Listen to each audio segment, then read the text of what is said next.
தூத்துக்குடி மாவட்டம் நாலுமாவடியில் தொடர் கனமழையால் கடும் வெள்ள பாதிப்பு ஏற்பட்டுள்ளது. இதனால் மக்கள் ஆபத்தான முறையில் பாய்ந்து விடும் வெள்ள நீரை கடந்து பாதுகாப்பான இடங்களை நோக்கி செல்கின்றனர். இது தொடர்பான காட்சிகளும் வெளியாகி பதைபதைக்க வைக்கிறது.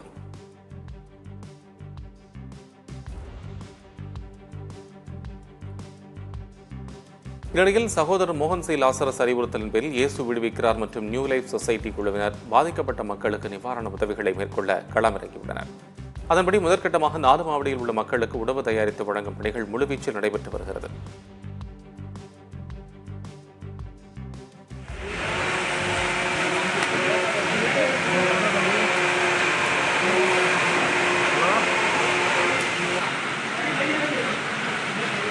திருச்செந்தூர் ஏரல் தாலுகாவில் உள்ள மக்கள் ஆங்காங்கே முகாம்களில் மண்டபங்களில் தங்க வைக்கப்பட்டிருக்கிறார்கள். அவர்களுக்காக இயேசு விடுவிக்கிறார் ஊழியர் சகோதரர் மோகன் சி லாசரஸ் அவர்கள் ஏற்பாட்டின் பேரில் உணவு தயாராகி கொண்டிருக்கிறது.